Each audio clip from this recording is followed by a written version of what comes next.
call this meeting to order. Today is September 26th, 2017, and this is the regular business meeting.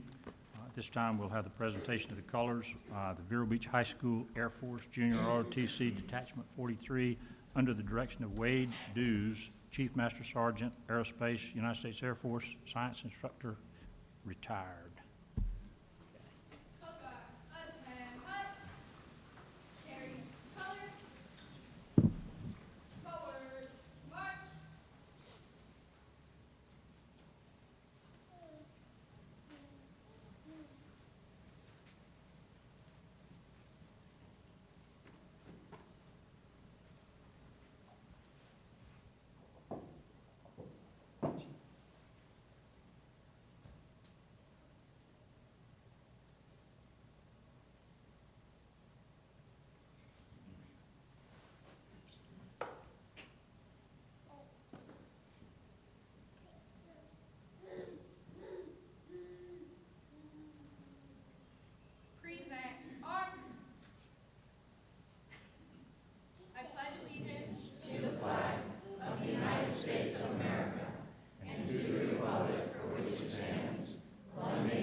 Thank you very much.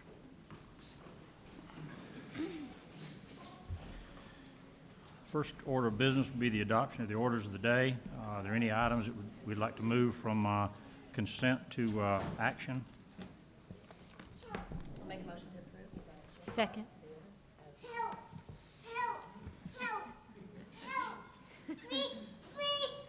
Any other discussion? Hearing none, all in favor say aye. Aye. All opposed, same sign. 4-2-0. Okay, the next item will be the presentation. Dr. Rendell. Thank you, Mr. Chair. We have the great opportunity tonight to honor some of our students for some very high, strong academic achievement. They've demonstrated mastery of the Florida standards on some standardized tests. They're not necessarily the only way to measure the academic prowess of our students, but they certainly are one way.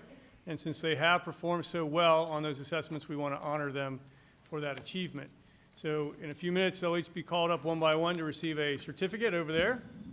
And if they could shake the hands of all the school board members down here and stay up here for a big picture. And then once we're done with that, we're going to have a video on some things that are going on in the district. But let's go ahead and honor these students right now. Members. Good evening, everyone. I was reminded last week of the importance of the teacher's role in the success of the students in this room tonight. And as a former teacher in this district, I couldn't agree more. Your teachers are absolutely invaluable to your success. With that being said, our pride comes from the recognition of our students, not the recognition of ourselves. So teachers, thank you so much for everything that you do. Students, you should be very happy to have them in your lives, but we're even more happy to have you in our lives, and tonight is your night. Parents, if you could please hold your applause until the end so that each student can hear their name being called very clearly.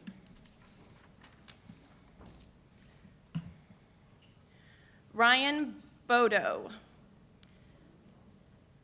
Ryan has had this honor more than 1 year, 7th grade, 6th grade, and 4th grade. And Ryan has a perfect score in Algebra 2 and Biology 1. Annika Huberger. Annika received a perfect score in Algebra 2, Biology 1, and also held this honor in 8th grade and 5th grade. Madeline McCain. Madeline McCain received this honor in 4th grade, as well as 9th grade English Language Arts. Anna Bernholtz.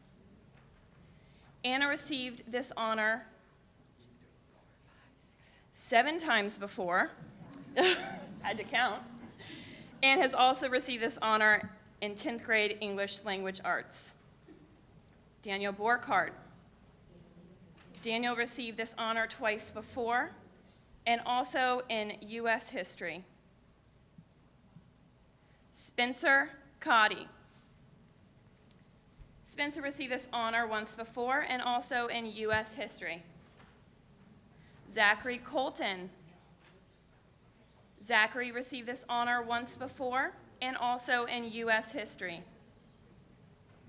Tiffany Pugh received a perfect score in U.S. history. Dylan Ruggieri received a perfect score in U.S. history.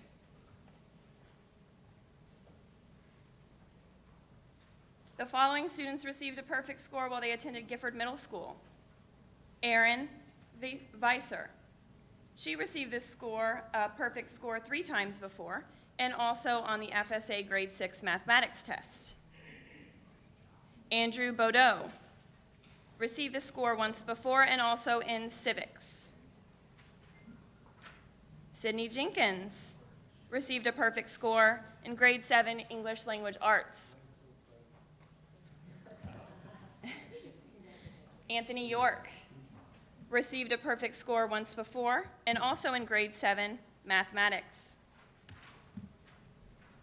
Matthew Villaverti received a perfect score 3 times before and also in Grade 8 Science.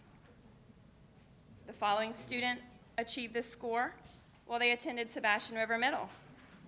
An Vu, perfect score in Grade 8 Mathematics. The following students received a perfect score while attending Oslo Middle. Michael Kalai, Grade 7 Mathematics. And Mackenzie Cooley. Mackenzie received a perfect score 3 times before and also in Grade 8 English Language Arts. The following students received a perfect score at Sebastian River High School. Connor Ford. Connor received a perfect score twice before and also on Grade 10 English Language Arts. Selena Grasifa received a perfect score on Biology 1. The following students received a perfect score at Storm Grove Middle School. Lillian Hale received a perfect score on Grade 6 English Language Arts. Ethan Campbell received a perfect score once before and also on civics. Lindsay King received a perfect score on both Algebra 1 and civics. Ethan Kowaleski received a perfect score on civics. Justin Land received a perfect score on his civics test. Corey Ritchie received a perfect score once before and also on his civics test. Amelia Weber received a perfect score once before and also on civics. Adina Bernholtz received a perfect score once before and also on Grade 8 Science.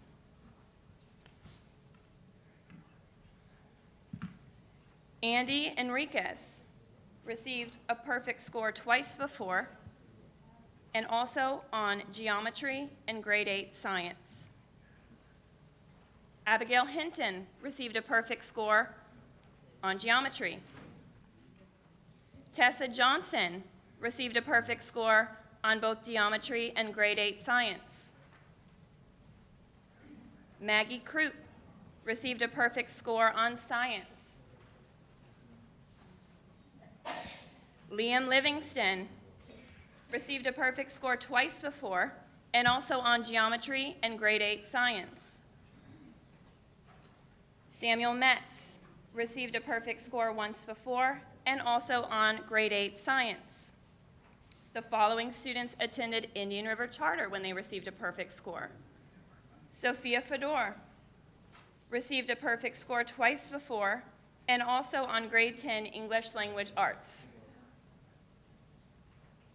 Garrett Garcia received a perfect score once before and also on Biology 1. Ian Orzel received a perfect score once before and also on Grade 10 English Language Arts. And the following student received a perfect score while attending Sebastian Charter.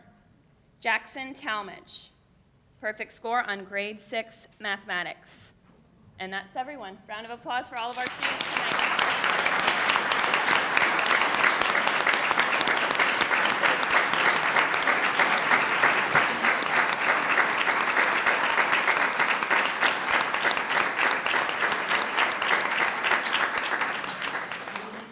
Yes, move over to the middle and cover all of us up.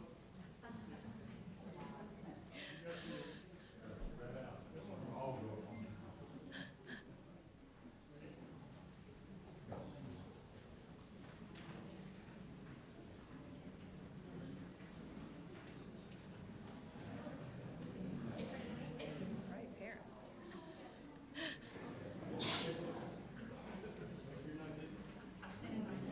Okay, ready everyone? 1, 2, 3.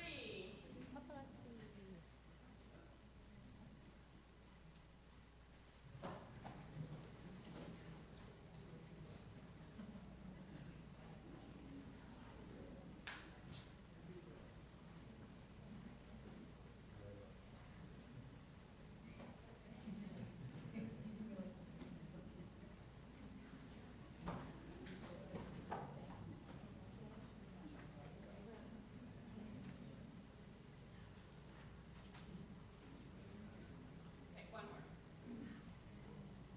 Ready? 1, 2, 3.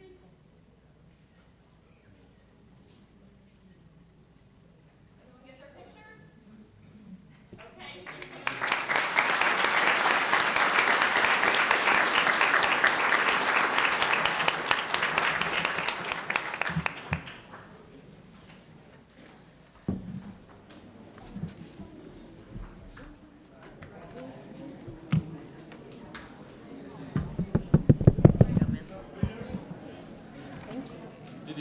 Video.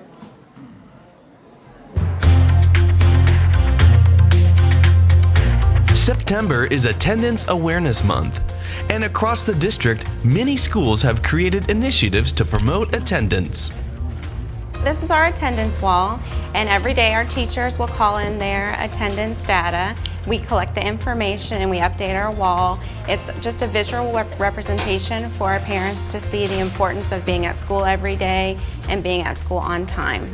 Every Sunday night I do a Sunday evening update, and during that update I will provide information about attendance by grade level to families, letting them know which grade levels are really taking the lead and showing up for school on time and ready to learn. And we really focus on that as family. We need the family's help. We also have some contests here at school. Every Friday I make an announcement to the grade level that has the highest daily attendance percentage. I use some of the information from Focus, and then I'll make an announcement in the morning on that Friday. And what happens is they get 15 minutes of flex time. The students and the teachers will decide whether they want to do a STEAM activity, they could do yoga, they could have some extra recess, some extra reading time. So they'll develop that together, and that grade level gets to do that every Friday. And we're really going to promote that. We came up with the Be Here, Be Successful, Attendance Matters initiative for Storm Grove this school year. At the very beginning of the year, we had a PowerPoint during our orientation with all of our families pointing out some of the data and speaking about attendance and how important it is, and that students with high absenteeism, even in middle school, were 5 times as likely to drop out in high school. And that's just one of the data points that we brought up to parents. We talked about parents having a buddy parent so that they had a plan if they were sick or not able to get their student to school, so that was something that was already set up beforehand. We really want the students to be here.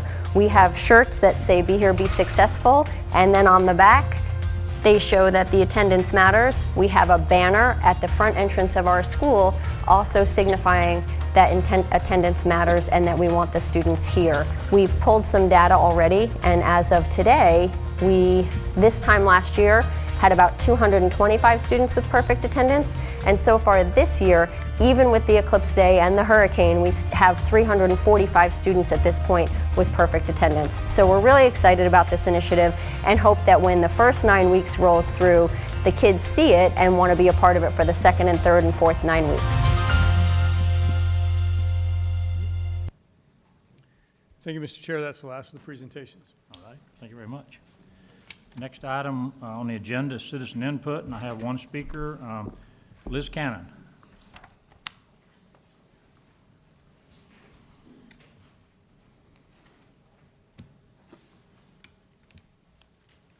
Good evening. At your last business meeting, some of the board members referred to the raise negotiated by CWA, explaining that they felt it should be more. I was present for the last CWA bargaining session. The district explained that the board would not be able to go any higher for such a salary increase. So who is actually setting the threshold, the district or the board? CWA leaders had a choice. Since the district stated that salary increases would not be retroactive, the only choice was to agree to the 39-cent per hour salary increase and put money in the pockets of the lowest paid employees as soon as possible, or step up for an unwinnable fight and lose even more money. They made the choice they had to make. While on the subject of raises, this evening on the agenda are raises for non-bargaining employee groups. First of all non-bargaining employee groups receive a $1,200 raise. But two groups of the non-bargaining employees, confidential managerial and professional technical, receive only those raises. Administrators are eligible for performance pay, meaning those at the top of our salary scales may receive up to $2,400. Let me put these numbers in perspective. Beginning in January, all employees' health insurance premiums increased. The CWA raise would not even cover the annual increase for the middle employee-only plan. 250-day full-time employee would still be short by $56. A 196-day employee would be short by about $225. And if that employee needed family coverage, he or she would be short $1,343 on the high-deductible employee-only family plan. Meanwhile, an administrator earning highly effective would have an extra $278 more than the insurance increase on the lowest plan and only be short on the middle plan by $193. Furthermore, while teachers have earned an extra $900 each year for the past 3 years, none of us refer to this as a raise. It was compensation for additional hours worked. Our only raises have been in the form of performance pay, something that was taken away from CWA this year. So while the board may boast about increasing salaries, please be sure to note the inequity of the system. Your highest paid employees always seem to be doing better than anyone. It is important to note that you have all discussed the fact that employee groups whose raises you will be voting on this evening do not have an organization bargaining for them. While it's true, it's also not true. Historically, the teachers are usually the first to complete bargaining on wages and benefits. Once we agree to terms, most of the time, what teachers get, the non-bargaining groups get also.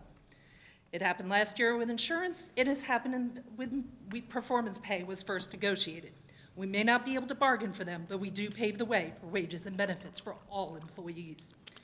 Inequity occurs everywhere, but do not state one thing publicly while saying something else in executive session.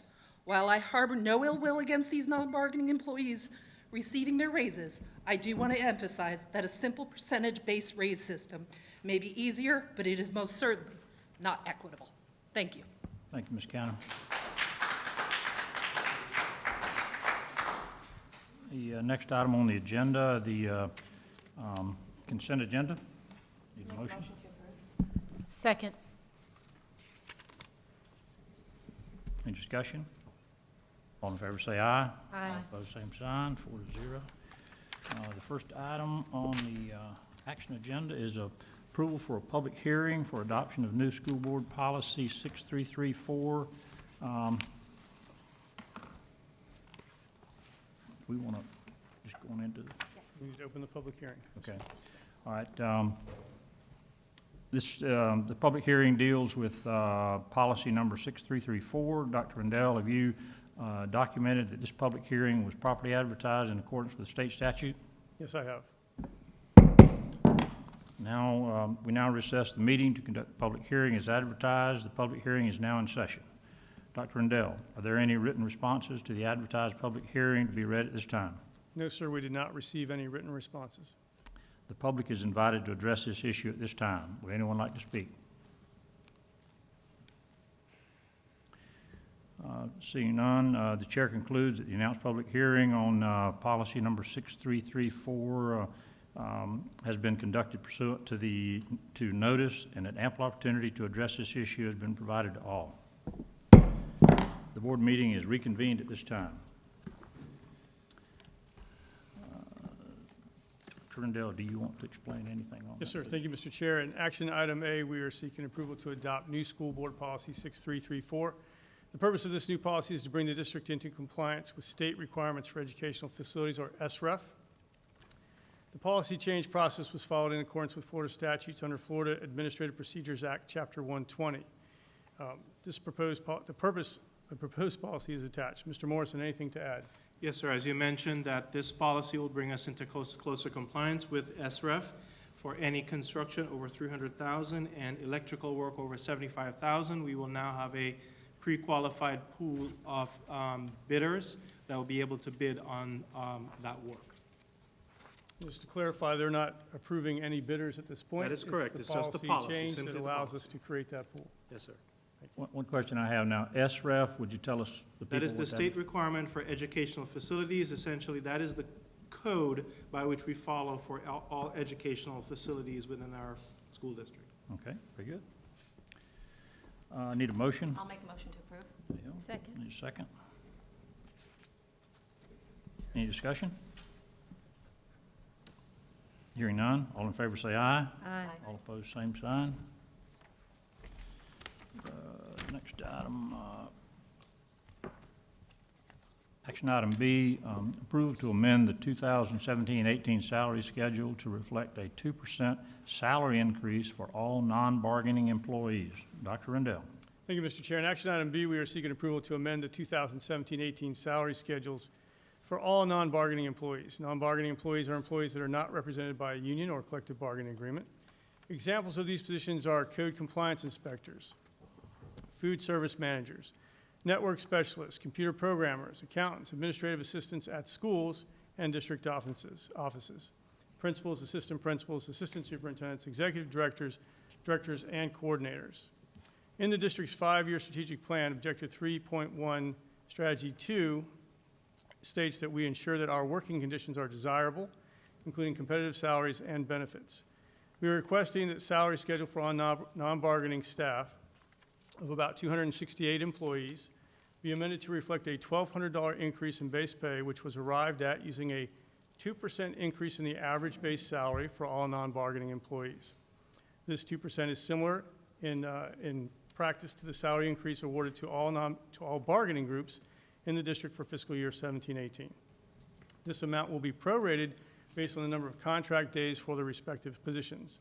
By way of example, a 250-day contract employee would receive the $1,200 salary increase to base pay, while a 220-day employee would receive a $1,056 salary increase to their base pay. The total estimated cost is $369,714, of which the general operating fund impact is estimated to be $279,745. This is in the budget that was approved by the board. I need a motion. Move approval. Second. Any discussion? I have a little question. I Sir. noticed the total cost is going to be $369,000, and only $279,000 is coming out of the general operating fund. Where's the rest of it coming from? The other funds are coming out of title programs, Mr. Morrison. Yes, sir. The rest of the funds will be, the rest of the costs will be coming out of the other different funds, such as your federal funds, your, other funds that you have in the school district. Some of the employees in this group are paid Food for out of service, Title I funds because Okay. they're working in the Title I Like realm. your food So service managers are paid from the food service fund, et cetera. Okay. And you have something more? Speak up. You got it. First of all, I'd like to apologize to the CWA workers.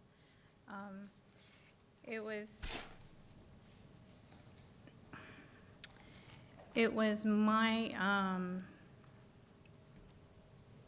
what was explained to me was during the time that we were looking at how to come up with the 2% for you guys plus the 200. At the time I was told if we go too much more, we're looking at cuts next year. So whenever I was looking at that, I didn't want to see cuts next year to lay off people. I didn't know this was coming, okay? So I want to apologize ahead of time because I know it looks like, I know what it looks like. And I even asked Dr. Rendell to please pull it from the agenda because not only does it have that perception with you guys, but we just negotiated a 4-year payout plan with our charters too. So, and that's something that I had tried to stress during the time of the budget is, as a board member with an accounting background, I just really never felt like I was getting a clear picture of where the money was going. And I just feel like I owe you guys an apology. I feel like as a board member, I'm put in a hard place tonight. If I say no to this, then I'm sending a message to the other employees that I don't appreciate them, and I don't want to do that. But yeah, if I vote yes, it's sending a message to you guys that this was intentional. And on my part, it wasn't intentional. If I had known this was coming down the pipeline, I would have fought for more money for you guys. So I want to apologize, okay? But I just felt like I needed to say that tonight. I have one more question. Thank you, Laura. One more question. How long has it been since this employee group has had a raise? So it varies with the different groups inside the employee group. Okay. So for example, if we want to do some historical, with the non-bargaining, all those salaries were frozen back in 2008, 2009. Okay. And at different times, different groups within the non-bargaining group have received adjustments to their pay schedules. So, but they haven't necessarily received raises every year and that kind of thing. In fact, even after the salaries were frozen in 2008, 2009, in 9-10, they lost 6 paid holidays. In 2010-11, there was a 5% salary reduction for all non-bargaining employees. The loss of 6 days and the 5% salaries were restored in 12-13.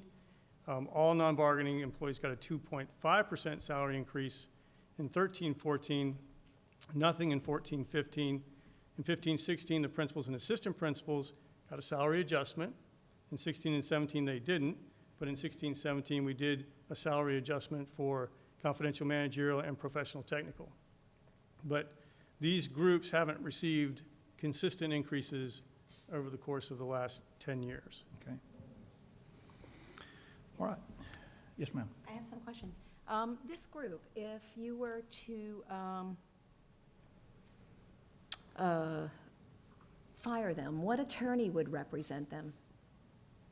They don't have a bargaining unit, but they could always get a lawyer to. So they would have to pay out of pocket. They wouldn't have the benefit of the IRCEA attorney. So they have nobody to help them if, as we've had so many teachers this year come and speak, and so they have no protection. They have no union. They have nobody to bargain for them. They have no security of job for someone to bargain for them. So they really are, they would have to fend for themselves, so to speak. Any injustices in work, any memorandums of agreement as we have in the contracts, they have no one to speak for them.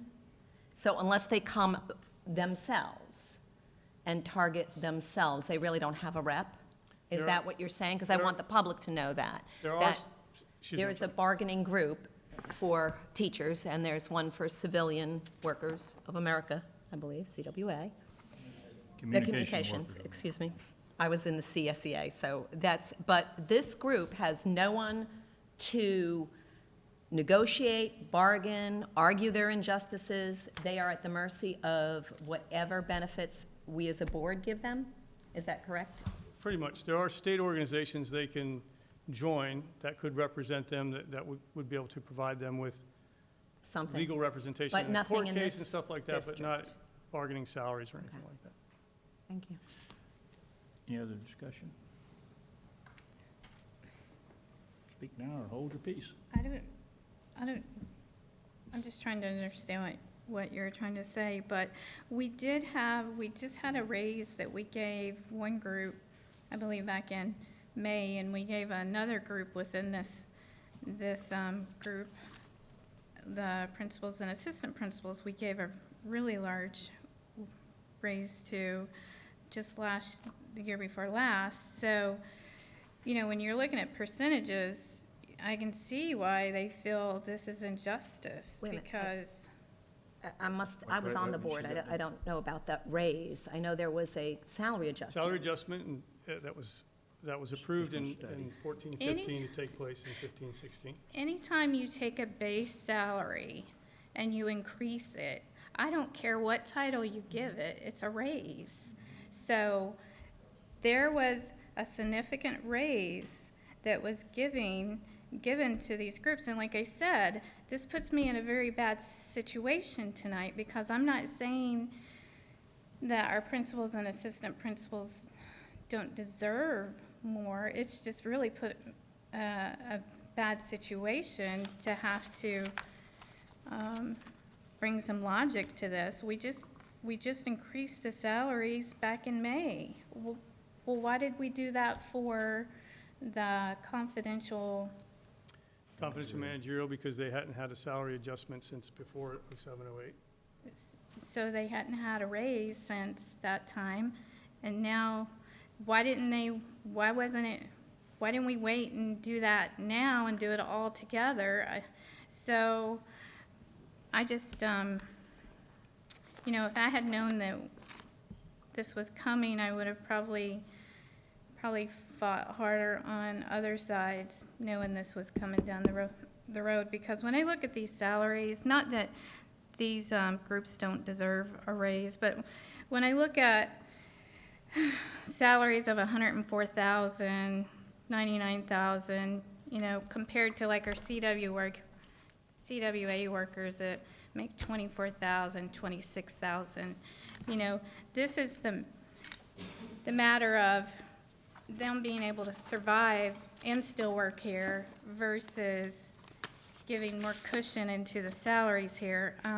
I just don't think it's fair tonight that this is on the agenda and I'm having to be put in this situation. Any other discussion? We have a motion and a second. All in favor say aye. Aye. All opposed? I didn't hear you. I'm voting yes. Okay, 4-0. Okay, motion carries 4-0. Thank you, Laura. The next item, item C, approval for release of final payment to Hamilton Roofing Incorporated for the Fellsmere Elementary School roofing replacement project, ITB number 14B060DW. Dr. Rendell. Thank you, Mr. Chair. In action item C, we're seeking approval for release of final payment in the amount of $20,912.71 to Hamilton Roofing for the Fellsmere Elementary School roof replacement project. The board approved the owner contractor construction agreement, a lump sum payment for the Fellsmere Elementary roof replacement project. It was $219,782. The final construction cost for the project was $209,127.07. The unused portion of the contract in the amount of $10,654.93 is the remaining balance of the owner-added contingency. So we're asking approval for the final payment for the project. Need a motion? Move approval. Second. And I have a second. Any discussion? Mr. Searcy, you brought up a good point today at the workshop, asking if there had been any leaks in this roof that we are approving payment on tonight, and I think it was a good, fair question. I did say it was a hurricane, so, nothing is impenetrable, but you did bring that up today, so they were going to do some fact-finding. I would imagine that this company, Hamilton Roofing, will take care of any issues that we had, but I just wanted to, I have made the motion, so I wanted to highlight that. I think it's a very good point, even though I'm But it is important that when we complete a job and we pay them the final dollars out here, that their work is good, and apparently it is, and I'm glad for that. The other question that I had, a lot of times when we have that unused portion, we call that a savings. Is that really a savings, or we just jack the price up and we're gonna move it down and we're gonna call that savings, that $10,654? Where does that go? When that amount is available, it goes back into the capital project fund. Okay, any other discussion? Laura?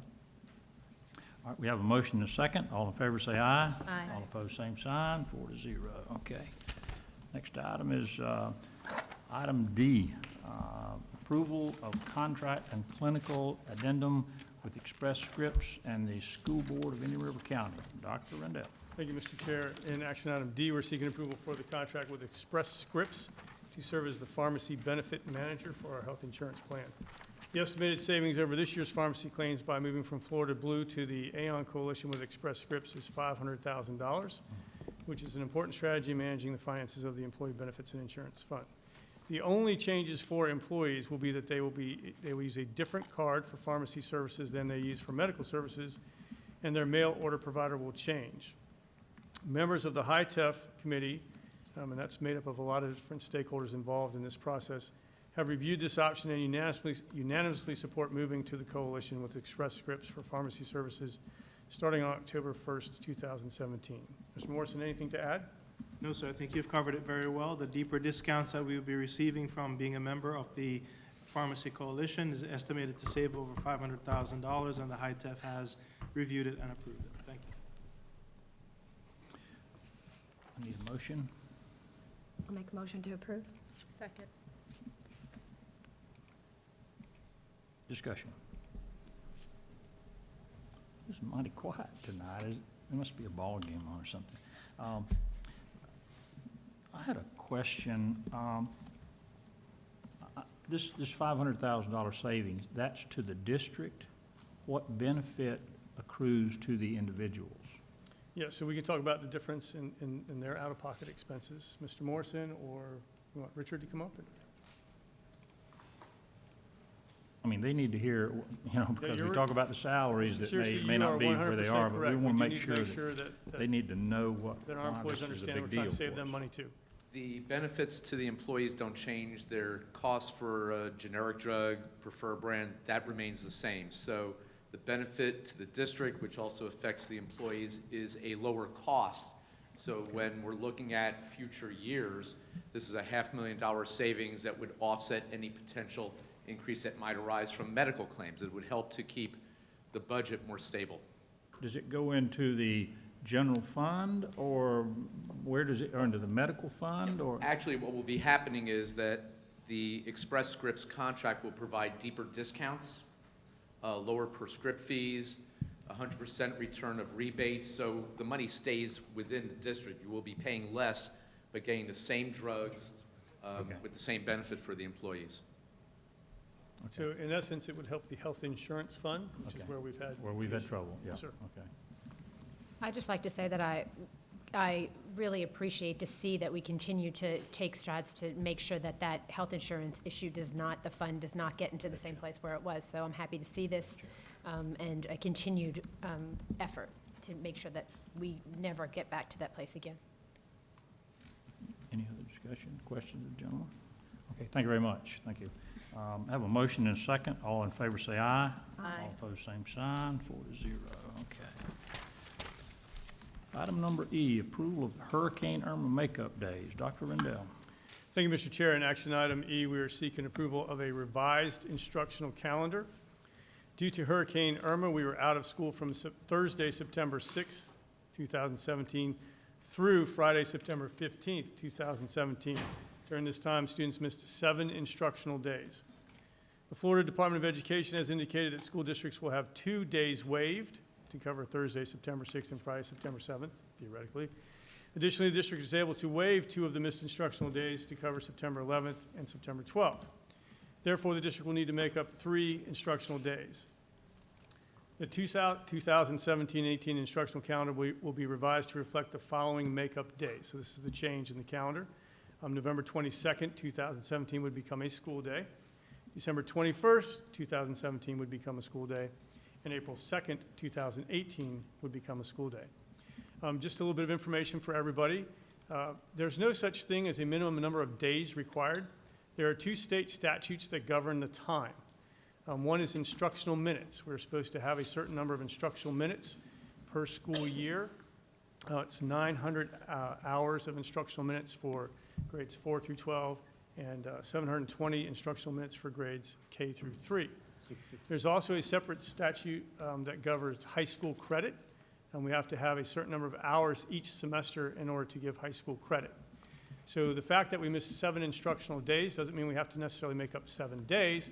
It means that we have to make sure that we have enough instructional time in the entire year to meet the minimum requirements for K-12 instruction, but also the minimum hour requirements each semester to issue credit at the high school level.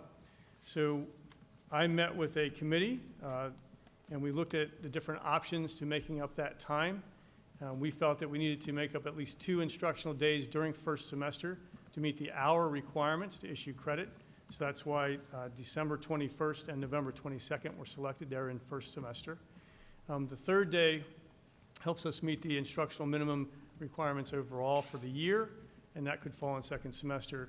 We had a hurricane makeup day scheduled for the Monday of spring break. We traded that for the Monday, April 2nd, which was a teacher work day.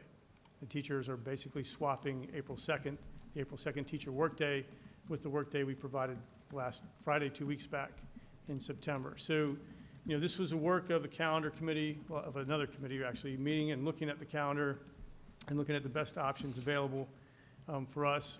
There were members of the IRCEA, the CWA, district employees, members of the calendar committee, and some other staff were on this committee. And so we're recommending a revised instructional calendar with November 22nd, December 21st, and April 2nd added as school days. So we're asking for your approval. Need a motion? Motion to approve. And a second? Second. Zor, okay. Any discussion? Yes, sir. Yes, ma'am. So I looked at these days, and my first question would be, can you please list who was on the committee? Yes, Liz Cannon was on the committee. Mr. Peterman, who's a representative from IRCA regionally, was there. Mr. Murray was there. Mr. Green, Mrs. Dampier, Mr. Teskey, Mr. Morrison was not, that's right, he was not there. And Kathy Rich, who is in charge of payroll and deciding who gets paid and when and that kind of thing. Did I leave anybody out? I think that was it. Okay. What I'm not hearing is that parents were on the committee. So when I'm looking at these dates in general, and this affects all of our families, I'm a little confused. It was pointed out to me that if we were going to do what was best for students, that we would have them in for 7 days, that we would have them make up a true 7 days. That would be what was best for students. For families, I don't know that, and for students, I don't know that this is best right before Thanksgiving. I have a fear that there will be a lot of students that miss that day, that are going to keep their scheduled vacation as it was, and they will miss that day. So again, I don't know if that was in the best interest of students. Was there any thought to trying to take our early release days and make them full days so that we have the students in school and we can make up hours in that way? Yes, that was actually the first option that we discussed. If we did eliminate all the early release days, we would have enough minutes throughout the year to meet the instructional requirements, and we would have enough hours each semester to meet the statute requirements for issuing credit. But that was not looked at favorably by the IRCEA because that would require a change to the contract, a memorandum of understanding, and they didn't believe that their membership would approve that. Okay, do you have any fear about student, I mean, here we are, we've lost all these days, and then we're going to add some days that are next to vacations, scheduled vacations that parents and may have scheduled vacations for. We're going to have kids out more. I'm just concerned. I'm putting, we try to make student-centered decisions, so I'm just trying to figure out if this is what's in the best interest of students. Because I try to make that decision when I sit here. Laura. Correct me if I'm wrong, but aren't our half-days for professional development and planning? So if we're trying to look in the best interest of students, you know, yes, it's difficult to take that Wednesday away, but if we have to look in the best interest of our students, we know those planning days are very important to be successful in the classroom. And so I think, no, it might interfere with vacation day, but if we're looking in the best interest of students, I think I would not take away the planning. That's a good point, and that's not something I had thought about. To be honest with you, to be clear, I'm not concerned that someone might have to reschedule their vacation. I'm concerned that that student may not be in class for an additional day or two. That was my primary concern. We've had issues like this before that people complain because they had to reschedule their vacations. You know, we can't make everybody happy. We just can't do it. And I mean, your points are well taken, but we can't, when you get that group together and they come up with that decision, I don't know if it's unanimous or not, I'm gonna say it was a unanimous decision, I think it carries a lot of weight with everybody. So, and that's not disputing what you're saying, because it's a good point, but the big question is gonna be, what are we gonna do, November the 15th, when hurricane season gets over? What are we gonna do if we have another one between now and then? Then maybe we can go to the half days or whatever. We would have to take a look at that. I do want to follow up on both comments. The discussion about taking the early release days and just making them whole days, the discussion did center on professional development. And then when would we do professional development?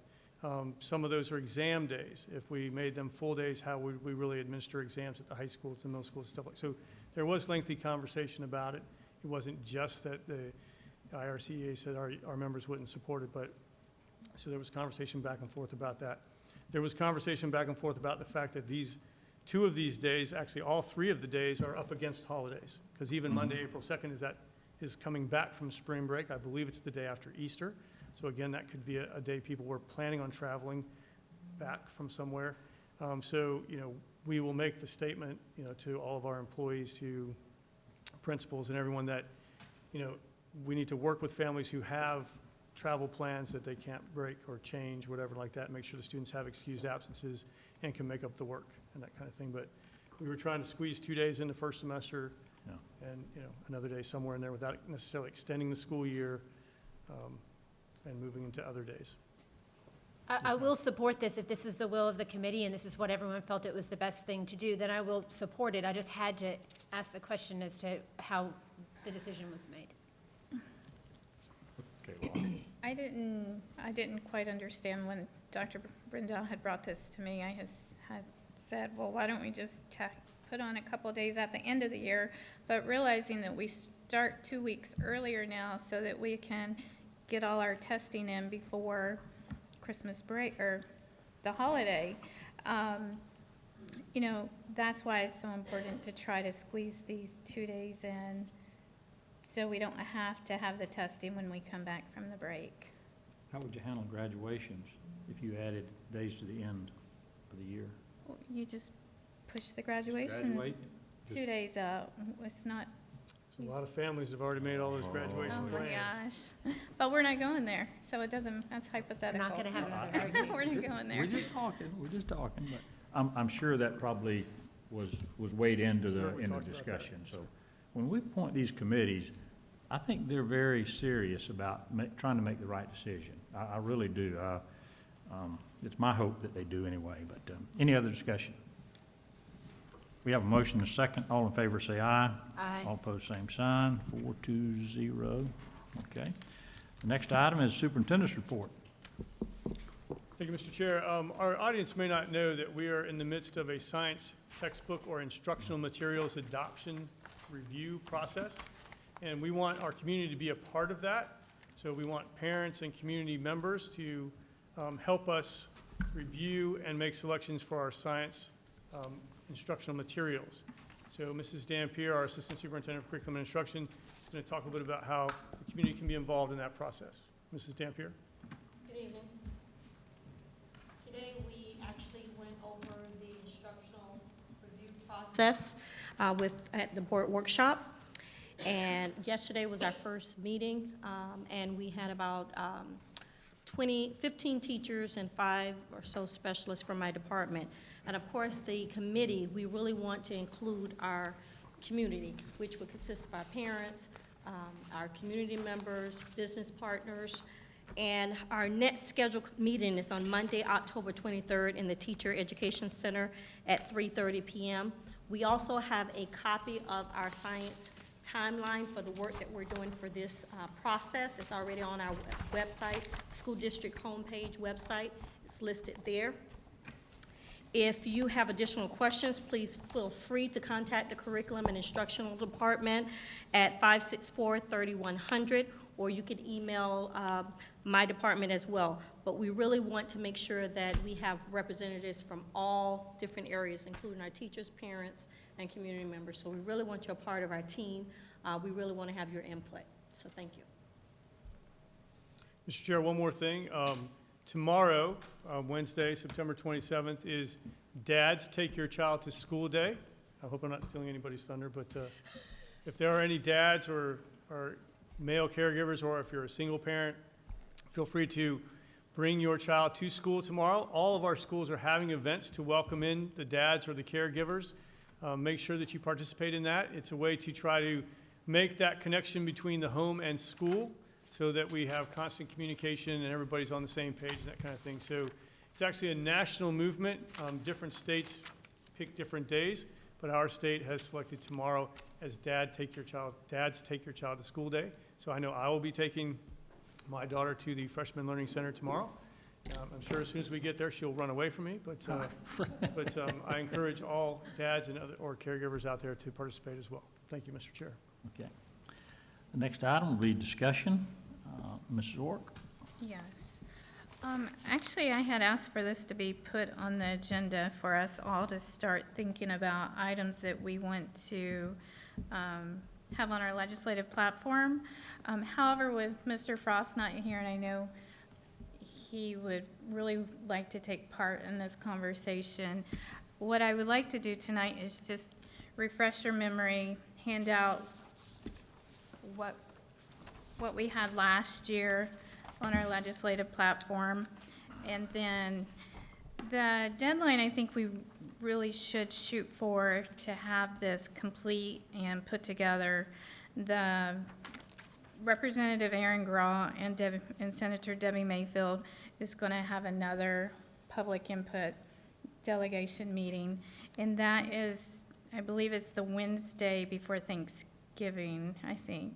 Don't hold me on that right now. But so we have a few meetings to be able to work through this. But I wanted to put it on the agenda so that we could start thinking about what we would like as a board to work toward. And I might not even be the legislative liaison next session, but we've got to get some legwork done before that time anyways. So if it's okay with you guys, can we just table this until the next meeting?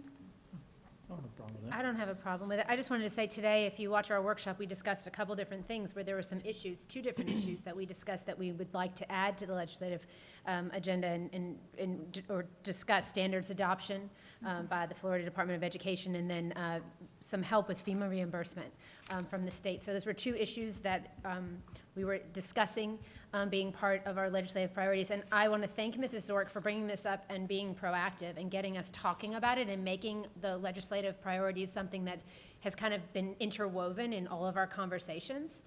Because last year, I remember when we were making this, I felt like, okay, we're kind of rushed and we weren't able to have the amount of input that we might like to have as board members.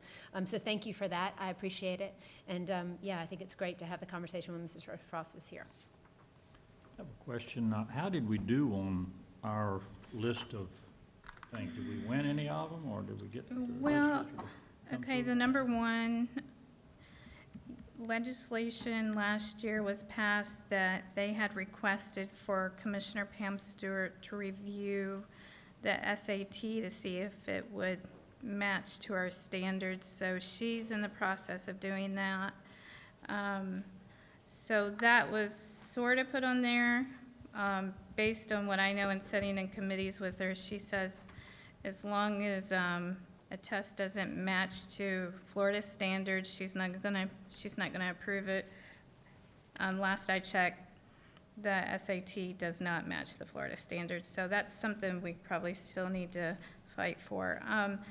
Paper and pencil, that kind of got distorted because now we don't even have the option, we have a mandate, and that we, as a district, wanted the option to administer the test through paper and pencil. We didn't want Tallahassee telling us we have to. So this past session, it became a mandate that certain Mandate grades. that we had to use the computer, or we could use pencil and paper. Paper and pencil for certain grades, we have to use. So we made progress. Yeah, that's good work, Sort Laura. Sorta. Sorta. It's a mandate now. We don't like mandates. We like flexibility. So we still need to work on the level funding and then the class size amendment flexibility. That's something that we did not get Did any that movement. get close, or did it get any kind of traction at all up there? You know, whenever I would, and I had talked to Dr. Rundell about this, I could not get any interest on this. I couldn't get any movement from any of the legislators, even the other districts. This just wasn't something that they were interested in coming on board with, and I think. The advanced funding of the FEFP was something that got no traction. Nobody really talked about. As far as using school average for class size, the House of Representatives in their first version of the education bill did have that in there. Okay. The Senate, it never really got out of committee. So when they made that final education bill 7069, it had all those things in it, it was not in it.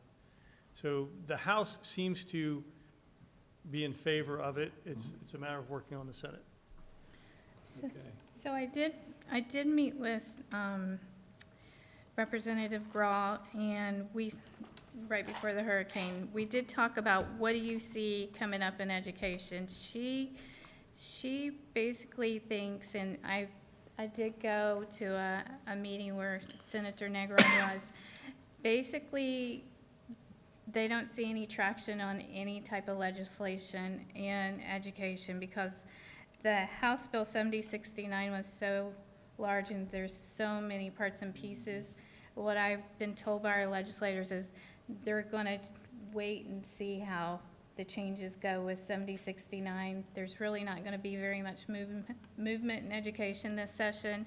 What you are going to see a lot of movement is related to emergency issues like priority lists for nursing homes. So it's just a total different shift this year in their priorities. So, Mr. Sarsi, Yes, I ma'am. have something to say to that. So I don't really love that answer from them.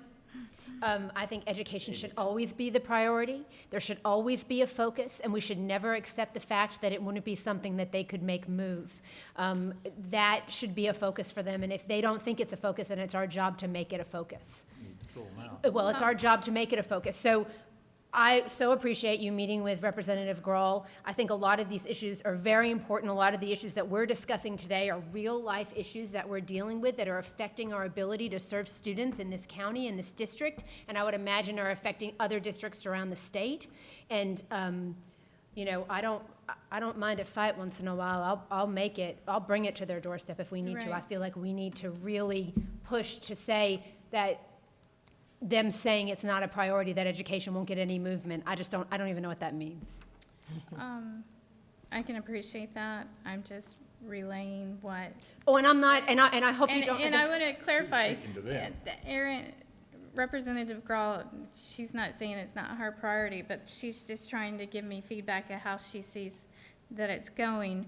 But I do want to say that Florida is very aggressive with their legislation. They pass legislation, you know, normally other states might have 20 to 25 pieces of legislation that they negotiate during session. And in Florida, we have about 800 pieces of legislation, so there's just constant change. And one fault that our legislation does have here in Florida is that they'll implement a change without waiting to see how the piece of legislation that they passed 2 years ago, they don't give enough time for it to work itself out. So I do appreciate that they're waiting on not trying to make too many more changes, but the things that we talked about today, I think that wouldn't even affect the 7069, yeah. Right, and I think that it's our job to make sure that our legislators understand the thought process behind it. It's our job to educate them. They have a lot of different things that they think about and look at, as you said. But education, again, needs to be a priority, and I think it's our job to explain to them, you know, not just to go and have a meeting, but to really bring them in and let's explain to them, you know, exactly. We had the superintendent's workshop today. We talked about the hurricane. And we talked about FEMA reimbursement and how difficult it is to get FEMA reimbursement and how we are required as a district to cover those costs. And, you know, we set up shelters and that's a state mandate that we do that. But, you know, I think it's our job to really make sure that the people that are working for us in Tallahassee are educated on the issues. So if there's ever any way that I can help you to do that, I am more than happy. Absolutely. My question on it, on that particular issue, the average class size, how would it cost the legislature anything? So it's not a money issue. Correct, Mr. Searcy, it would not cost the legislature any money. It would not increase our budget at all. We need to make sure we keep that one in here and work on it. Yes, ma'am. Well, I want to go back to the first one, which is recognizing the ACT. Just in this district, I mean, just to tell you how the FSA is so flawed, that that one I don't want to give up at all, because just in this district, a college-ready test, ACT, 132 juniors who failed the FSA English can now graduate using the ACT cohort score. And I can tell you from personal experience, 3 and 4, the minimum of 19, students got 3 and 4 more points above on the ACT. 19 to pass and to graduate, and kids got 22. So what does that say about the FSA? So what we're doing is putting our students through a very flawed FSA. 132 kids, well, no, wait a minute, more have failed, but at least we were able to safety net 132 by using the ACT. So already using the ACT, they should just let us use it. I mean, with those numbers, I'd be interested to see how many other school districts had those saves. You know, what are those numbers? We're just one. So that frustrates me to no end, because we talk about testing, and over-testing. So now you have all these kids. Like I said, I know 132 juniors. I don't know how many seniors are retaking. Right. Do you know off the top of your head how many We retook? don't know yet. I know Mr. Green and Mr. Taylor can give us those numbers once we've done the No, I don't mean how administration. passed, but how many retook. Because what we did was and the juniors that didn't make it in the first swoop, that failed the FSA, that didn't make the ACT last year that we offered as a district and paid for. Now, the ones that didn't pass there, so that they could graduate, because it is a college-ready test, we have them taking them as seniors.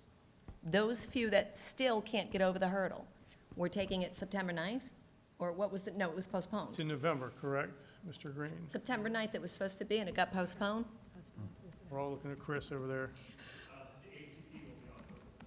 Okay, so now we are helping our students out again which drives me nuts. It's a nationally, standard for students, and colleges are giving merit scholarships based on these grades. And our state, and that answer, So that I one agree. stays on. That one stays on, and you and I both go to our reps, and I urge you all to write Erin Grawl and Debbie Mayfield about battling that one for us. And I'm sure they will. I agree. A simple question from a simple guy. Now, is the FSA flawed, or I believe I remember hearing something about the ACT recently where they had kind of lowered their standards a little bit. So which is SAT. it? I mean, it's something to There's- think about. I mean, SAT. I agree with what you're saying, but, There is debate out there of the revised version of the SAT not being as stringent as the former version of the SAT. I'm not sure, I'm not a psychometrician is the testing, a what? psychometrician is the word they use, for the testing gurus. But I think it's just a slightly different version of the test. And can I? Are you one of those psychometricians? No, but I could tell you what it was explained to me. The SAT was written for back in the 1920s when blue bloods, only blue bloods could go to college. I It was took written. that. Well, Mr. Blue Blood, how'd you do? No, but they didn't didn't rewrite do it for very all well. those years. And then the ACT came along as a competitive with more common sense and real, everyday knowledge, and more applicable to the everyday person that wants to continue in higher education. So as the ACT became the competitor and the more preferred, and more people were taking, SAT said, ooh, we're losing, and we haven't reviewed it, let us rewrite it. And that's really how it was explained to me. And I don't know that they lowered the standards, they just made it more real to. Passable? Well, real to the century that we're in, Yeah, you know? okay, thank you. All I know, the SAT or the FSA, when my son and daughter graduates high school, they decide to go to Texas A&M or University of Kentucky. They could care less what the FSA score is. They're going to want to know, what is that ACT, SAT? So I think if we're going to be spending money on assessments, it needs to be something that all the colleges throughout our country use. And does that cost the state anything?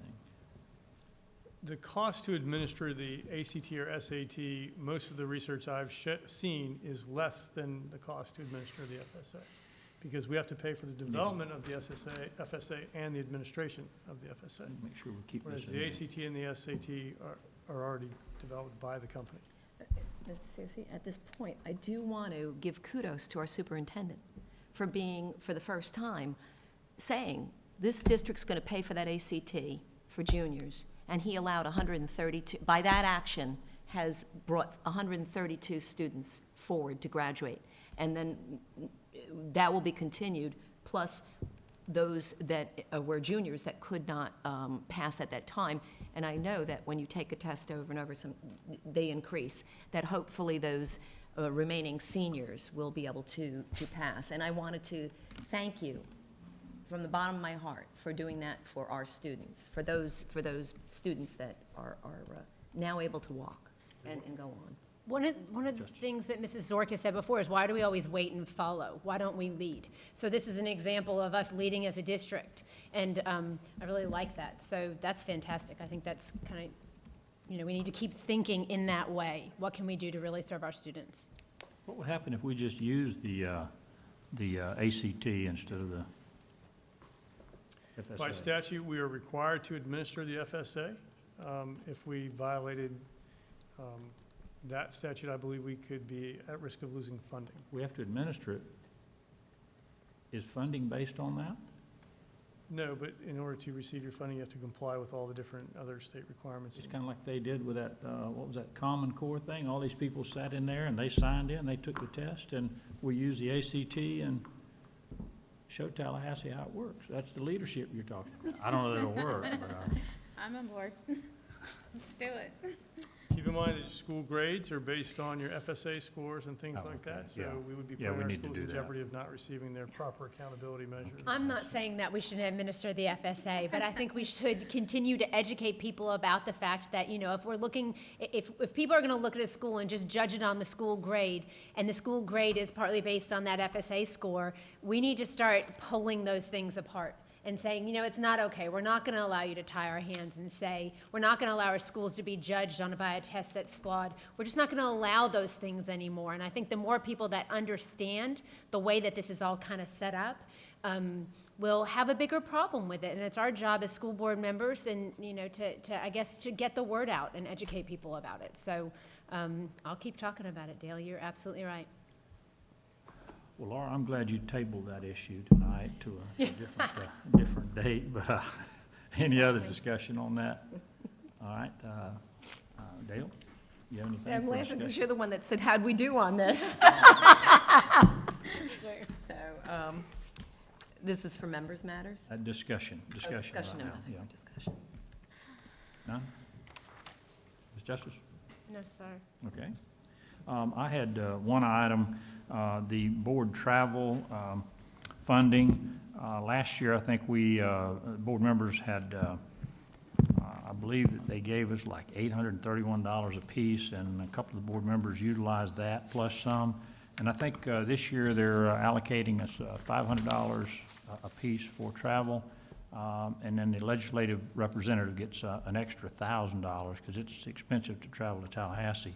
My comment on that would be that we need to, and I understand why a couple of board members maybe exceeded the amount of funding that was allocated, but we need to make sure that we demand that everybody else abide by the budget that's given to them, and so we need to make sure that we comply with the budget numbers. Having said that, I think maybe part of that may have been with board members that utilized that travel money before we had the new board members selected. No, this is all new board members.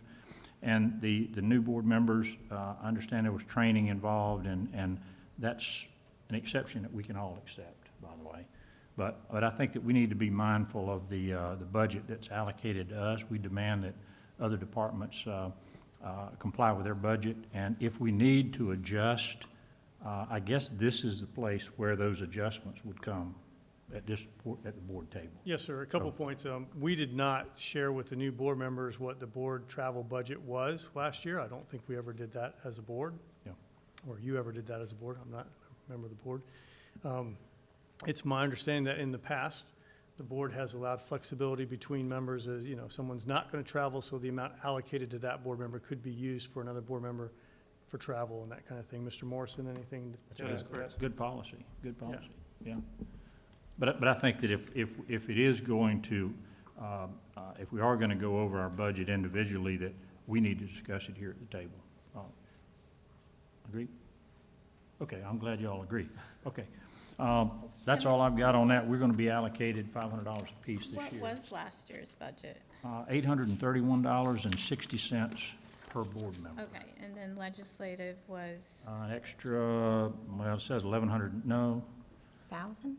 I think it was $1,000. I don't see the number down here, but I know this year it's going to be $1,000. so I think everyone stayed under that, right?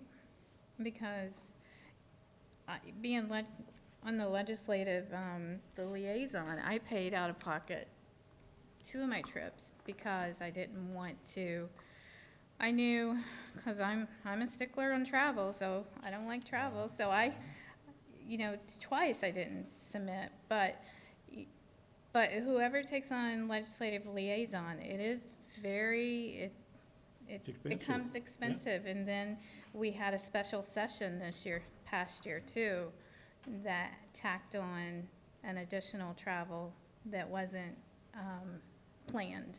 But I think what Dr. Rendell just said is we've got, we're going to have $3,500 in here in the budget this year for travel. And if I don't use mine, we can give it up to you or whatever. And I think that's important. If you have expenses related to your school board work, those things need to be turned in to finance. You need to be reimbursed for those, and that's no question. Yeah, and I absolutely want to echo that. I think that your work as a legislative liaison is very important. And if there's a special session or something like that, and you need to travel on behalf of our board to do work for us, then that needs to be something that's covered.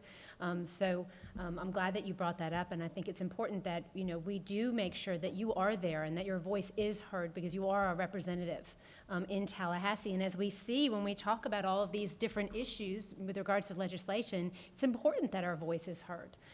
So, thank you. Just, the purpose of that was just to make sure that we all understand that we've got a total budget, and we demand everybody else abide by the budget, and we want to do the same thing, so. Mr. Sousa? Yes, ma'am. As Laura said, she may not be this year, so this would be for any of us. To me, we all have $500, and whether it was this year and it was prior, that's usually what happened, because they all go through requests for us to have to go through the superintendent's office. And if there wasn't enough, then they would ask some other board member, as you said.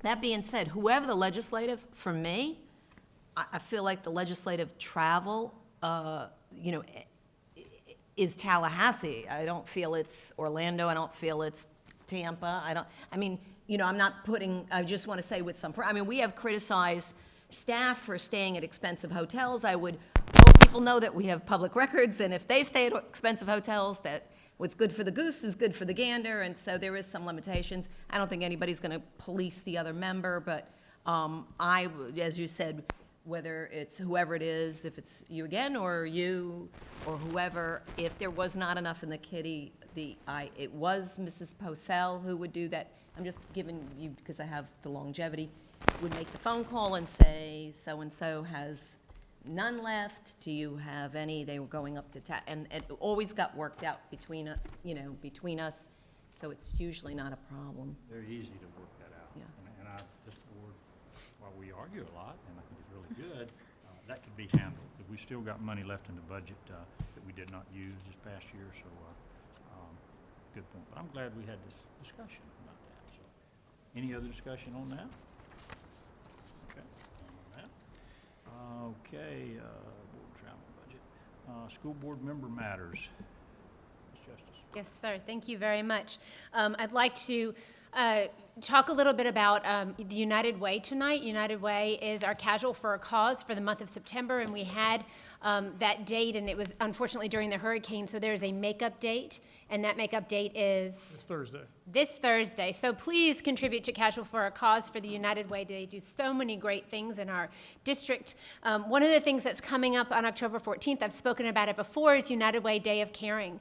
And this school district has made it a point to make sure that we are reaching out to the community and being a part of our community partners, being an active partner in those community partnerships. So every elementary school will have a project at their school. They're doing a number of different things, from different service projects to some beautification projects on their campus, and we invite all community members. If you live near a school and you'd like to be a part of their Day of Caring and volunteer, please reach out to that school and let them know. They would love to have you. Our middle school and high school students will be doing a homeless care kit project at the Freshman Learning Center. So on October 14th, the community is invited. The United Way will have a campaign kickoff for the year. And then after that, our students from our middle schools and high schools that have volunteered will be putting together 1,000 homeless care kits with different items. We have almost 750 homeless people that are living in Indian River County today. It's a big issue that affects a lot of different residents, and we want to do our part to help our community. So we're very excited about that. The more you contribute to the United Way, Casual for a Cause will enable us to buy some extra products, hopefully, for the homeless care kits, some bug spray and sunscreen, things that we know that are expensive, that people really need. I was lucky enough to be able to take part in the Tunnel of Hope at Vero Beach Elementary School this past Friday, and what an awesome way to start your day. I got to give high fives to all of the students at Vero Beach Elementary School as part of my role as a school board member. All of the school board members are always invited to Tunnel of Hope, but I'm also on the Executive Roundtable in Indian River County, and the Executive Roundtable sponsors Kids at Hope. Vero Beach Elementary School is one of our schools that practices that. If you've never been to one, it's awesome. Please come out and check it out. Some exciting news on the Executive Roundtable front. We have a new principal at Dodgertown Elementary, Aretha Burnett. She comes to us from St. Lucie County, and she has a lot of experience with Kids at Hope. And that school will be a model school for us going forward with Dodgertown. So you're going to see Kids at Hope being implemented past that Tunnel of Hope and pledge phase to some of the other different things. So I hope as we continue on that journey, perhaps Mrs. Principal Burnett can come and talk to us, and we can give the board some updates on that type of positive behavior support that we have at our campuses. That, Kids at Hope says every child, no exceptions, and I know that everyone on this board supports that. Thank you. Thank you. We had a workshop today, but I did want to, because I know how, as we canceled school for the hurricane preparations all through and after, superintendent kept us all posted as well. I just wanted to say, as we saw today with staff working so hard and going beyond the call of duty, we are the shelters for the area and for feeding so many people and make sure they're safe. What I did want to say is, just if you saw tonight, we did give a raise to the groups. Many principals had to not only prepare their schools, be responsible for their schools, and assistant principals, but then they had to go back after the storm. Many of them served. I know one principal that is a principal to one school, made her school safe, then went off and served in a shelter. So these are the groups that we gave a fair raise to, which I supported, and I want to say thank you to those leaders who were there for us as a community during the hurricane, and who served the school system as well, but also the community in protecting them. And that's it. I'm going to keep it short, but I'm going to say thank you to our law enforcement. We never thank you, and you always stand quietly in the back. But I just wanted to say thank you for being here, and that is all I'm going to say tonight. A couple of things, or actually one thing. When, and I mentioned this at the last board meeting and sort of jumped on Ms. Justice about it, about how well our negotiations went. When can we begin IRCEA and CWA contract negotiations? Because they're coming up in, what, June 30th is the end of the year. When can we begin those negotiations? Basically, as soon as we start scheduling meetings, right, Mr. Green? Yes, so we've started talking about that a little bit. I believe typically those sessions don't begin until the spring, just due to legislative and budget items. We are going to try to start meeting earlier with the TEP committee so they can start reviewing the teacher evaluation subcommittee and get some of those processes going. It's my understanding typically in the past it would not be until spring because you wouldn't know any of the legislative priorities or budgets or any of those types of issues, but we are certainly going to try to start before the winter break, if possible. Well, the reason I asked the question, I think Mike is already gone, but the CWA went on for a whole year and a half or longer without us ever coming to an agreement. And that has to be demeaning for those employees. And I don't know if there's some way that we can encourage that thing to go along. We know the money, they're going to look at the money after the legislature allocates it to us, I guess. But all the other intricacies of the contracts, it looks to me like we could have some, or many, or maybe most of them negotiated out before we deal with the money. I don't know if that's possible, but I certainly would encourage that if there's any way we can do it. And just a We'll reminder, take a this will look be at it. 2 full contract opens this year, so we do want to start as soon as possible. That's all I've got. Anything else anybody wants to say? All right, the information agenda is attached. Superintendent's closing. Just want to thank everybody for their hard work. We've been back in school now for 7 school days. We were out for 7, now we've been back for 7, and it feels really good to be on a campus, in classrooms, with teachers and students doing what they do. Been out a few times recently and just been really impressed with what I've seen, especially how quickly we got back into normal operation, if there's ever anything that's normal at a school. But we definitely got right back into the swing of things, and I appreciate everybody's hard work. Is that it? That's it. All right. Well, seeing nothing else to talk about or argue about, meeting adjourned at 7:20.